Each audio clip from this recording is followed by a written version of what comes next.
দেখলে রাসেল, আজকে কয়টা বছর ধরে বাড়িটা এমনি পড়ে রয়েছে, তুই উপভোগ করতে পারতেছস না, আমার উপভোগ করতে দিতেছস না। আমি এবার ডিসিশন নিছি, আমি যদি ঠকি ভাই ঠকমু, তারপরও আমরা দুই ভাই এক লগে যেন মিল্লামিশে থাকতে পারি। ক্ষেতের যে জমিটা আছে না, ওটার ভালো অর্ধেক তুই নে, আর আমগো বাড়ির যে জমিটা না, পিছের অর্ধেক আমি নেই, আর সামনের অর্ধেক রাস্তার লগের অর্ধেক তুই নে। দরকার হলে ওই জায়গায় যে গত্তাটা আছে না, ওটা আমি আমার নিজের টাকা দিয়ে ভরাট করে দিব, তারপরও আমরা মিল্লা জিল্লা থাকি।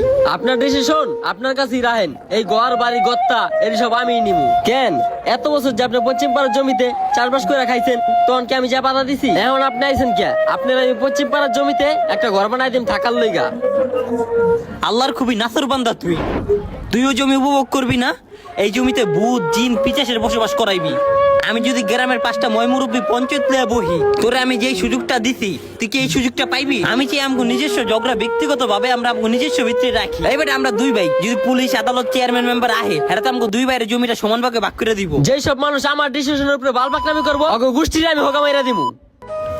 ওরে শালার, ওর ভিতরে এত ঝামেলা!